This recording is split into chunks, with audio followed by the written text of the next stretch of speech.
जळगाव जिल्ह्यातील चोपडा तालुक्यात सातपुडा पर्वतरांग आहेत। या पर्वतरांगांमध्ये वन विभागाच्या अंतर्गत ठिकठिकाणी मागील सरकारच्या कार्यकाळात माजी वनमंत्री सुधीर मुनगंटीवार यांच्या संकल्पनेतून 33 कोटी वृक्ष लागवड करण्यात आली आहे।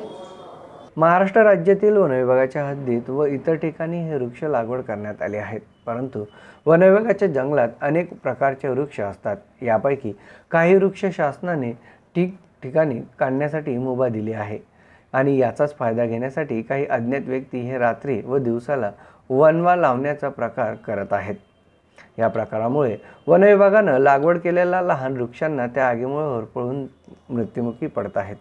कालांतरानं ती लहान वृक्ष नाहीशी होण्याच्या मार्गावर आहेत। यामुळे शासनानं लावलेल्या लाखो रुपये खर्च करून पाण्यात जात आहेत। याला जबाबदार कोण असा प्रश्न आता निसर्गप्रेमी उपस्थित करू लागले आहेत।